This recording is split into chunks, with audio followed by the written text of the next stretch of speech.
Hello दोस्तों, आज मैं आपके साथ हूँ एक नई हॉरर कहानी के साथ जिसका नाम है भूतिया अस्पताल। सीलमपुर नाम का एक गांव था। उस गांव में गोपी नाम का एक किसान रहता था। उसके 2 बेटे और एक बेटी थी। वे लोग रोज रात को खाना खाने के बाद अपने दादाजी से कहानियाँ सुना करते थे और दादाजी भी बच्चों को अच्छी अच्छी कहानियाँ सुनाया करते थे। इससे उनका भी मन लगा रहता था। एक दिन उन्होंने बच्चों को एक भूत वाली डरावनी कहानी सुनाने लगे। उन्होंने बताया कि मैं आज तुम लोगों को जो कहानी सुनाने जा रहा हूँ वह बहुत ही डरावनी और सच्ची घटना पर आधारित है। यह कहानी हमारे जमाने की एक अस्पताल की है जो करीबन 200 साल पुराना था। उस भूतिया अस्पताल के ठीक बगल में ही एक कब्रिस्तान था। उस अस्पताल में आज से 80 साल पहले एक लड़की तड़प तड़प कर मर गई थी और मरने के बाद भूत बनकर हर दिन किसी न किसी को मारती थी। रात के समय जो भी उस रास्ते से होकर जाता था वो कभी भी अपने घर वापस नहीं जा पाता था। एक दिन हमारे गांव के 2 लड़के नीरज और गोलू बाजार कुछ सामान लेकर लौट रहे थे। वे दोनों साइकिल से थे और घर आते आते रास्ते में ही रात हो गई थी। गोलू ने नीरज से कहा कि भूतिया अस्पताल वाले रास्ते से चलते हैं, जल्दी घर पहुंच जाएंगे। तभी नीरज ने कहा, नहीं भाई, उस रास्ते से जाना सही नहीं होगा। गोलू बिल्कुल भी भूत में विश्वास नहीं करता था और नीरज को जिद करके उस रास्ते पर चलने के लिए कहने लगा। नीरज उसकी बात मान ली और दोनों अस्पताल वाले रास्ते से चल दिए। उस समय रात के 10 बज चुके थे। भगवान का नाम लेकर वे दोनों उस रास्ते पर चल दिए।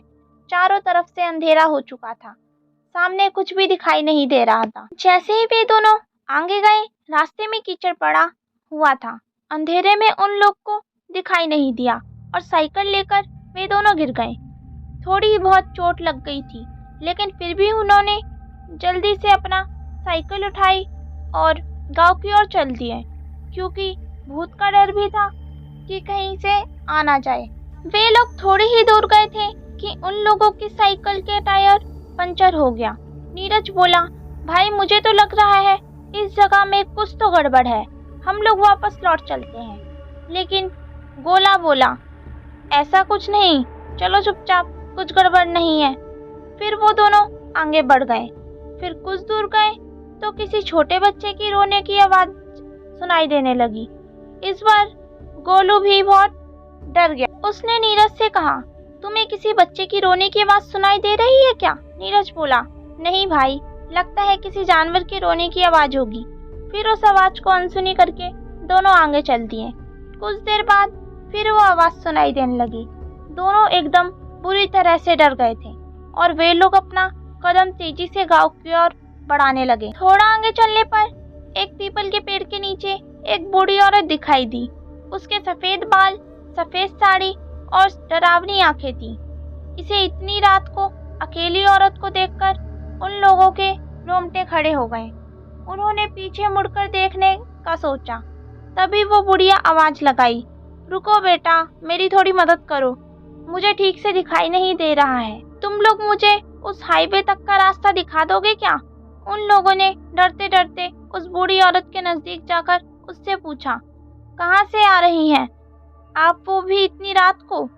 तो उस बुढ़िया ने कहा, मैं पड़ोस के गांव में रहने वाली हूँ, मेरे पास कोई भी साधन नहीं था, इसलिए मैं पैदल ही चल पड़ी। रास्ते में वो बूढ़ी औरत उन लोग से सारी बातें पूछने लगी कि तुम लोग कहाँ के रहने वाले हो और कहाँ जा रहे हो। फिर ऐसे ही बातें पूछते पूछते उन लोग को रास्ते में ले जाना चाहती थी, लेकिन वो लोग तो पहले से डरे हुए थे। रात भी बहुत हो गई थी और उन लोग को जल्दी अपने घर भी जाना था, इसलिए बुढ़िया की बात पर ज्यादा ध्यान नहीं दे रहे थे। कुछ देर चलने के बाद नीरज बोला, लो दादी, आपका गांव आ गया, अब आप अपने घर चले जाइए। और वो जैसे ही पीछे मुड़कर देखा तो वहाँ कोई नहीं था। वो दोनों की हालत खराब हो गई, डर के मारे थर थर कांपने लगे और वही अपना साइकिल पटका और दौड़कर भागने लगे। भागते भागते भूतिया अस्पताल के पास कब्रिस्तान तक पहुंच गए। रात के 12:30 बज चुके थे। वे लोग पसीने से तरबतर हो गए थे और कब्रिस्तान पार कर जल्दी से अपने घर चले गए। उन लोग को लेकर घर वाले भी बहुत परेशान और चिंतित थे। फिर उन्होंने अपने घर वालों को सारी बातें बताई जो उनके साथ हुई थी और तब से रात के समय में उस रास्ते में कभी नहीं जाने का फैसला किया।